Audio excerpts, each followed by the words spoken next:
अस्सलामुअलैकुम नाज़रीन, मैं हूं अब्दुल अजीम। 7H न्यूज़ में आपका इस्तकबाल है। चिकड़पल्ली पुलिस स्टेशन हुदूद में एक बेवा मजलूम औरत की फरियाद, जो मरहूम एडिशनल डीसीपी मोहम्मद ख़यामुद्दीन खान की बीवी है, अभी वो हुकूमत तेलंगाना और पुलिस से मदद की मुतालिबा कर रहे हैं। आइए देखते हैं इस मामले पर 7H की यह खुसूसी रिपोर्ट। मैं दुर्दाना खान बोल रही हूँ मशीराबाद से। हम लोग तकरीबन मेरी ज़मीन है मकान के अतराफ, और वो जो है तकरीबन जो है 1.25 एकड़ है, जिसपे कि जो है last year Waheed Hussain land grabber, जो बहुत बड़ा लैंड ग्रैबर है, हम लोग बचपन से वहाँ पर है, उसकी हैसियत क्या थी, एक मामूली क्वार्टर में था वो आरटीसी के, और आज करोड़पति बना हुआ है, आज पूरों की ज़मीनें मार के, और जो है इतना पैसा बहा के एमआरओ को ख़रीद लिया, वो आरडीओ को खरीद लिया, एक तरफ ज़मीन जो है उसकी गवर्नमेंट लैंड है बल्कि एक ऑर्डर लेके आया, और हमारे ऊपर ऑर्डर नहीं है, वो पुलिस के ऊपर है, कलेक्टर के ऊपर है और एमआरओ के ऊपर है। और उसके लेके आया हो? क्या ऑर्डर है? हाई कोर्ट से ऑर्डर लाया कि मैं 4 फीट की दीवार उठाता हूँ, गवर्नमेंट लैंड है बोल के। इधर गवर्नमेंट लैंड बोल रहा हूँ, उधर जो है तकरीबन जो है 2 आदमियों को रजिस्ट्री, 2-3 लोगों को रजिस्ट्री कर दिया, जमीन के पूरे पेपर से रजिस्ट्री जो उसने किया है। जमीन किसके नाम पे है? जमीन जो है मेरे नाम की है, जो प्लॉट इस वक्त उन्हें जो काम कर रहा है, मेरे 4 बहनों के नाम की है वहाँ। 4 बहनें, 2 बहनें अमेरिका से लिए, किससे लिए? वह हम लोग को जो है आई बाबा को, मेरे जो हिम्मत नौजन के बेटे गौस मुहिउद्दीन की तरफ से भी रजिस्ट्री है आपके पास? वो है, डिक्लेरेशन है, परमिशन है, सब कुछ है, रजिस्ट्री है, हर चीज है। तो आपको यानी कलेक्टर के पास या पुलिस के पास कोई मदद पुलिस वाले गए हर चीज से पहले लास्ट ईयर ऐसी रमजान में तंग किया था, हम लोगों को बहुत तंग कर दिया था कि हम लोग को सोने नहीं दे रहा था, रात में जेसीपी ला के पूरे, मेरे पास रिकॉर्डिंग है पूरी, जेसीपी वगैरह जो हम लोग की दीवारें तोड़ा है वो।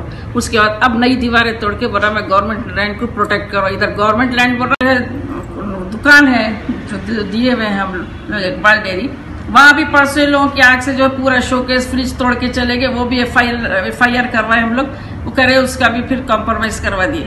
तो ये इस तरह से ये लोग ये हालत के। इमरान बोल के एक लड़का है, वो रहते पीछे, हाजी बोल के उसका बेटा है, ये भी अपने आप को बोलता मैं पुलिस में रहूं तो मेरा कुछ नहीं आता, आके पूरी दुकान को चिंदिया करके चले गए। 4-5 रोज पहले की बात है। तो ये कब तक हम लोग जुल्म सहेंगे, कब तक ऐसा होते रहेगा हम लोग के साथ? आखिर कोई इंसाफ है या नहीं है ये हुकूमत के पास? करिए, कुछ ना कुछ तो होना चाहिए, वरना हम लोगों के कोई जानों का हम लोग का जो खतरा है। सिर्फ मैं और मेरी बेटी इतने बड़े घर में हम लोग अकेले रहते। आइए, हुकूमत से है कि आके देखिए, इंक्वायरी करिए, स्पॉट पे क्या हो रहा है देख के जाइए आप लोग। अब कमिश्नर पुलिस साहब को क्या बोलना चाह रहे हैं? कमिश्नर साहब को क्या बोलेंगे? उनके पास भी मेरी बच्ची गई तो इजीली लिए। सबसे अच्छा ऑफिसर है महेंद्र रेड्डी है, अल्लाह उसको अच्छा रखे, उसने हम लोग को लास्ट ईयर उन्होंने काम रुकवाया। फिर अब ये रमजान भर रात भर लॉरियां, घर से मिला हुआ प्लॉट है, रात भर लॉरियां धड़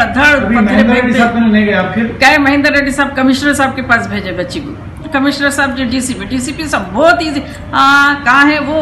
अरे जमिस्तान पूरा बोल के मुझे समझ गए हम लोग। और क्या चाह रहे हैं आप? हम यही बस हुकूमत से यही गुजारिश है कि मेरी जान को खतरा, मेरी एक ही बेटी है और 2 छोटे नवासे, इन लोगों को कुछ करे ना, मेरे से जो है कि हम लोगों का तहफ़्फ़ुज़ चाहिए।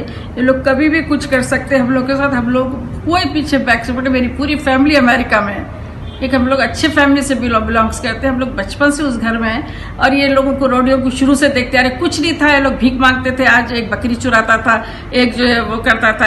अब आज देखे तो करोड़ों में खेल रहे। और जो प्रम्पो नाले पे बंगला बनाया हुआ है, हम लोगों ने इन लोगों को भी किया था,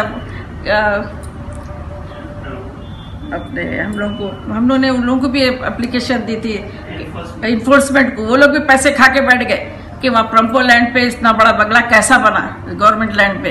और गवर्नमेंट लैंड बोल रहे तो जो इतनी बड़ी जो है कॉम्प्लेक्स कैसा बना रहा है इन्हें, गवर्नमेंट लैंड के उसके घर के बाजू कितना बड़ा कॉम्प्लेक्स है, वो कैसा बन रहा? ये हुकूमत से क्या चाह रहे हैं? हुकूमत से चाह रहे कि इसके हर काले धंधे बंद किए जाए, इनके घरों को रेड करा जाए, इनकी तलवारें जब्त की जाए पूरी। इन लोगों के पास जो हथियार है पूरे घरों में, इनके तकरीबन 6-7 भाई है, उनकी औलादे हैं पूरी, सब